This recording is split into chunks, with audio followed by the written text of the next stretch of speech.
Investing in foreign real estate has become increasingly popular in recent years, and especially in regions such as Southeast Asia. You can buy a condominium, house, or land relatively easily and cheaply to sell at a profit, to live in, or to rent out for passive income. Today, we'll look at investing in real estate in Southeast Asia and check which countries are best suited, all things considered. If you're interested in this kind of content and want to see more of it, like the video and subscribe to the channel. Alright, let's get into it. For my research into the best countries to invest in real estate in Southeast Asia, I looked at these factors. Average yield per year, based on the total cost of the investment before taxes, maintenance costs, and the like. Unless otherwise stated, I use the average for the whole country. This can vary city by city. It's usually higher in the capitals, but not always. What kind of real estate you can actually own there? Houses, land, condominiums? What about a visa? Owning real estate in a country where you cannot stay might be an issue if you intend to live there. Other factors such as natural disasters, safety, and economics. If you want more details on all of those things, I can recommend you check out my videos on each of these countries. In addition, keep the following things in mind. I am not a real estate agent. I am not sharing any professional advice, just my opinion and information I could find either online or from my own experience. Investing in real estate abroad is not a guarantee of profit. Yes, this is usually the case, and you have to be really unlucky to lose money, but it does happen. In Southeast Asia, you can also experience natural disasters such as earthquakes, so take this into account. Before committing to a large and long-term investment like real estate, you really need to look at all sides of this issue and do your homework properly. Okay, Southeast Asia is a pretty large area, and I'm not covering every single country here due to a variety of reasons. I've only included the ones I feel are worthwhile. Here they are, generally in no particular order, although I've saved my personal favorite for last. Cambodia. The average yield per year is between 3 and 5.3% in Phnom Penh. What you can own, condominiums, but no land. You can get a visa on arrival, which you can probably extend indefinitely. Permanent residency and citizenship are both possible. It has good GDP growth per year, between 5 and 7%. Cambodia is still one of the poorest and least developed countries in Southeast Asia, and even the world, according to the UN. Of course, that means you can still make solid profits, because the economy can still grow a lot. Crime rates are medium to high, according to some statistics, but low according to others, so you have to be a little wary here, but nothing overly worrisome. 97% of the population follows Buddhism. In conclusion, the fact that you cannot own land here and that there are better options means that investing in Cambodia is not immediately the best option, all things considered. But it is a country with enormous potential for growth. If you want to be ahead of the pack and don't mind the currently subpar circumstances, investing in Cambodia now is something that can yield a lot of profit in the future. Malaysia. The average yield per year is between 3 and 8% in certain areas. You can own land here, as well as all kinds of buildings, condominiums, flats, studios, commercial buildings, and so on. A 3-month visa is standard, and there's the possibility of a renewable 10-year visa MM2H. Permanent residency and citizenship are an option as well. The real estate market in Malaysia is extremely stable, so this is a good place to invest if you just want to passively watch your money grow. It's a beautiful country, but it has to deal with natural disasters. It's one of the few countries where you can actually own land as a foreigner, which is a massive benefit. Real estate is quite cheap. In Kuala Lumpur, it's about $1,500 to $2,000 per square meter, but this does come with some requirements. The main thing being that you can only invest at a minimum of $200,000. Round-trip transaction costs are very low for foreigners buying residential property in Malaysia. In conclusion, the relatively high minimum investment amount, coupled with the fact that the average yield per year is fairly low in most cases, with some notable exceptions, means that Malaysia is not at the top of the list, but it has some definite merits. Being able to own land cannot be underestimated, and it's the only country of this list where you can do so. So it does bear consideration. Indonesia. The average yield per year is around 5% on average in Jakarta, but it does go up to nearly 11% in certain regions. In other cities, you can expect between 3 to 10%. You can own houses and apartments both for a period of 80 years. You can get a visa on arrival for 1 month, with an extension for another month or two. You can also get a multiple entry visa, 6 months to 2 years, for business activities. If you are 55 plus, you could get a retirement visa, but you are not officially allowed to do business with this, so you cannot invest in real estate either. I guess you could purchase your real estate first and then apply for the visa though. Permanent residency and citizenship are possible, but both come with many requirements, and there's no dual nationality, so I wouldn't recommend that. Earthquakes and floods are frequent in the most visited regions. There are 130 active volcanoes across the country. It's a beautiful country, and it has an economy that is growing strongly every year. But that is something which can be said about all countries in the list. There are minimum requirements per region to invest. Sometimes they're very high. On top of this comes a whole laundry list of other requirements, high transaction costs, and complex legalities. So if you want to invest here, you will have to do a lot of research or hire a local lawyer. It has one of the world's highest levels of biodiversity. This is the largest economy in the region and the only G20 member state in Southeast Asia. In conclusion, complicated laws and high transaction costs mean that investing in this country can cause a lot of headaches and frustrations. There's a high potential yield, so if you have plenty of money to invest and don't mind hiring a local professional to arrange everything for you, Indonesia could be a great option. Thailand. The average yield is between 2 and 7.2% in popular locations such as Bangkok, with an average of 4.3%. In Pattaya, it can go up to 5.8%, in Phuket, 3.5 to 10%, and numerous other cities also hover between 6 and 7%.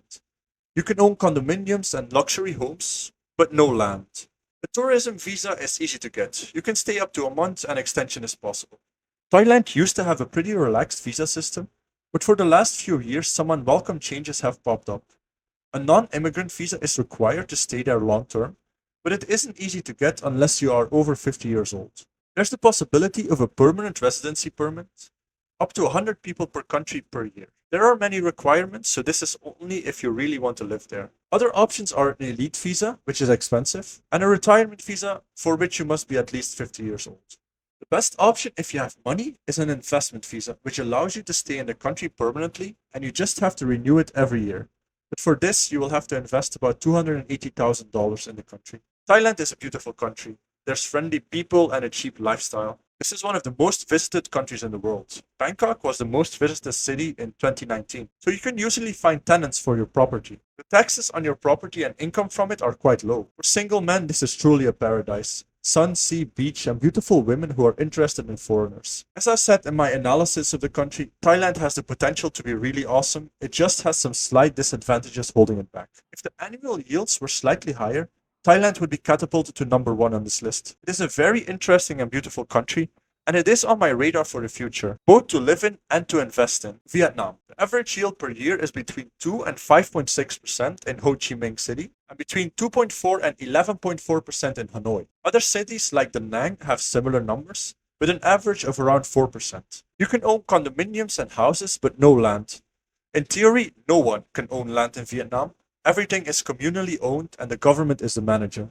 You need a visa to enter the country with the possibility for a visa exemption or an e-visa, only up to a few months. After that, you can renew it, but it costs some money. An investor visa is an option too, and once you've got that, you can apply for a Vietnam temporary card, or just extend it. This is probably the best long-term option, and you'll need to invest at least around 126,000 US dollars. Getting permanent residency is technically possible, but you need some familial bond to a Vietnamese citizen, which is unlikely to be the case. Infrastructure is a priority for the government, so highways and subway systems are on the rise. The laws regarding foreigners investing in real estate have been relaxed in recent years. Vietnam is a booming country. The economy has been growing steadily for more than 4 decades, with a 6.5% GDP increase per year on average, and more international investors are starting to set their eyes on this country. The prices of luxury condominiums are rising at more than 50% every year. 50% of the population is under 30 years old, and this young population is increasingly moving to the cities, so the demand for real estate is growing. In my own experience, the level of English in Vietnam is low, but every year the population is getting better educated and younger generations are coming into power. So this will only get better. It's also a beautiful country with lots of sun and pretty women. Vietnam is a really promising country, and investing in real estate here can yield great rewards. Personally, Vietnam is my next choice to invest in, and more specifically in Da Nang or Hanoi. You can do really well here, and it is also a nice country to live in. The lack of English proficiency among the average Vietnamese citizen is a hindrance, and personally it didn't really bother me during my stay, but I can imagine if you live here for years on end, you either have to learn the language or just deal with foreigners. And finally, the Philippines. The average yield per year is about 5% in Manila, although other cities see returns up to 10%. For my personal investments here, the yield is higher because I bought in a second tier city, which is rapidly working its way up. The prices at which I bought my condominiums were therefore quite low years ago, while the monthly rent is steadily rising. You can own condominiums here, but no land. The Philippines has the best logistics system of all the countries in this list. You can get a 30 days visa on arrival when you land here, after which you can renew it for 2 months at a time, up to 5 years in total. Then you have to leave the country for a bit, and you can do the cycle again. It's very easy in my opinion. It will cost you about $50 every 2 months. If you have children here, you can get a renewable visa for 6 months at a time. Permanent residency is also possible, but only if you marry a Filipina, and that's a bad idea. National real estate prices are rising an average of 10% a year, with condominiums nearly triple that. The economy is growing by an average of 6% per year, and there is strong growth in the number of apartment blocks being built, although the demand is stagnating. There are, as far as I know, no minimum requirements in terms of amounts to invest, unlike several other countries in this list. This makes buying property in the Philippines a very good option for novice investors. For condominiums, this starts around $40,000 to $50,000 in big cities, but if you go to the provinces and buy land for your girlfriend or wife, it can often be as little as $10,000 for a large plot of land, although I would advise you strongly against it. English is one of the national languages in the Philippines, so this country has one of the best overall levels of English in Southeast Asia, which makes the language barrier very low. You can expect sporadic earthquakes depending on where you invest. Make sure your insurance covers damage from this disaster. Personally, over the 7 years I've been here, I've experienced about 10 earthquakes that I could actually notice, and only one which was slightly worrisome. So it's not that bad. In conclusion, buying real estate in the Philippines is, in my opinion, the best option to invest in as a starting investor, and especially if you're going to live in this country yourself at some point. After all, it is very easy to start investing. The country and the associated real estate market are on the rise, and the costs and effort to stay here are minimal. It's also a great country in general, with a lot of advantages. I've lived here for several years now, and I really like it. In addition, I've purchased several condominiums, which have gone up significantly in value over the years. All of this combined makes me say that the Philippines is by far the best option to invest in real estate in Southeast Asia. Anyway, that's about all I've got for now. Do you have any questions, remarks, or additions? Let me know in the comments below. If you want to learn more about why the Western world is going down and how you can save yourself, consider checking out my book available on Amazon. If you want to invest in real estate in the Philippines yourself, I can help you out. Visit Serenity Real Estate, link in the description, and let's see what I can do for you. Thank you all so much for watching, and see you in the next video.